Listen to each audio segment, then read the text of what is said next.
Experience fully functional Windows 11 on any MacBooks or even on your large screen living room TV. You can even use it on Samsung mobiles using DeX or directly on your Samsung mobile browser, or even on your iPhones, or just literally any Android phone as well. Is this the clickbait, or is it real? Or is it time to tell you about our sponsor? No one. Well, subscribe to the channel if you want us to have sponsors. Well, these functionalities of using Windows 11 are 100% genuine and real, and do not really require you to jailbreak or install something on the root folders, etc. So let's get into it and understand how does this really work and who should really use it. Microsoft launched Windows 365 during the August of last year for businesses and enterprise users. Windows 365 is a service that allows you to create and run PCs remotely. It is something of a hybrid between a virtual machine and Microsoft Remote Desktop, which Microsoft calls as Cloud PC.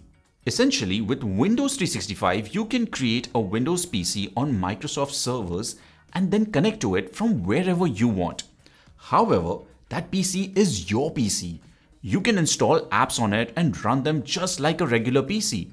In theory, you can access Windows 365 on any device with a modern browser, or use the Microsoft Remote Desktop application and log in over there to access this PC in the cloud. So I decided to take it for a spin. Setting up the trial version is simple, just using Microsoft account and selecting the plan of the PC which you want to set up for. For this trial purpose, I signed up for the free version of business with 2-core CPU, 8GB RAM and 128GB of hard disk. More on those two CPUs a little later. There are plans which will go all the way up to 8-core CPUs as well. Once your ID is set up, all you need to do is provision yourself this particular PC. It took about roughly 40 minutes and then the Windows 11 PC which can be remotely accessed was assigned to me. Just like a regular PC now, you can simply start the PC and boom, you are in fully functional Windows 11 environment. And once I went to the full screen mode along with the high DPI environment, I could barely remember that I was using this on a Mac. This is full Windows 11. I can install apps, access file and folder structure, upload a file from my local device, use internet-based applications. Speaking of which, because this cloud PC is based on a Microsoft server and hardwired to the internet speed of this PC is wild in my consideration. My local internet speed is about 150 Mbps, and on a decent day, I will still get about 100 to 120 Mbps on wireless. But on this cloud PC, I was able to get what?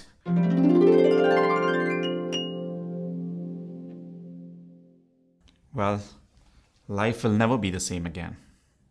Due to this internet, all cloud-dependent services will operate insanely smooth. One great use case of this setup was using an application like Tableau.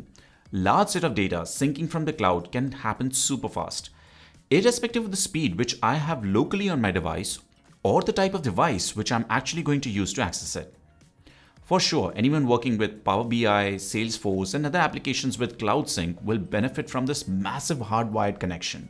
Also, all Office applications like PowerPoint, Excel and Words work in fully functional way, just like how they would operate on a desktop computer. Indeed, Microsoft does expect you to pay separately for that Office 365 access and subscription. All in good grace, Microsoft. Couple of applications which I tried installing and operating on this PC, which I would often use, include OBS, Audacity, DaVinci Resolve, and soon it dawned on me about the kind of problems that a cloud PC brings. There are no I/O devices which it could detect, like webcam or USB audio devices. On the other hand, the lack of GPU and OpenGL drivers didn't even boot DaVinci Resolve correctly. And the less that I say about the gaming on a 2-core system without any GPU over the internet, better it is. I had tried downloading and playing Asphalt 8, which never opened. Certainly, a lot has got to do with the 2-core CPU that I have chosen for the trial. The CPU running this cloud PC is an Intel Xeon 2-core chip of up to 2.6 GHz, which isn't really meant for any kind of heavy-duty lifting. So is it a practical solution for any individual? Well, certainly not. The cost of a Windows 365 over a 2-year period is higher than a physical PC with comparable specs. So you would still invest in a physical computer instead of buying a Windows 365 subscription because the economics of it just doesn't make sense. And even if you're a business and you're buying a small number of PCs for users who would come to your office every day, Windows 365 probably still doesn't make sense. Only large-scale organizations who want to move to the BYOD model, which is bring your own device, are the only ones who will actually benefit from something like this in the long run. And the administration, deployment, and upgradation of the cloud systems are so much more simpler than the physical systems, so they are a blessing to the IT admins.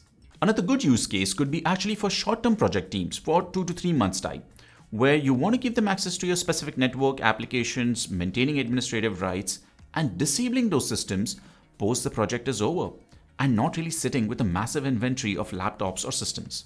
But there's something simple in this technology, and its promise of a future to start a powerful PC in the cloud, where all of your information is always available and you can access it from literally anywhere or any device.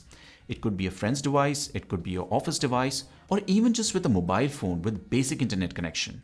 So let me tell you, I'm actually hopeful for the future of this kind of a service, and hopefully the economics of this comes down dramatically. Let me know in the comments below, what else do you want me to test out with this cloud PC? And check out other videos from the channel if you're interested in any. And I'll see you in the next one. Thank you for watching.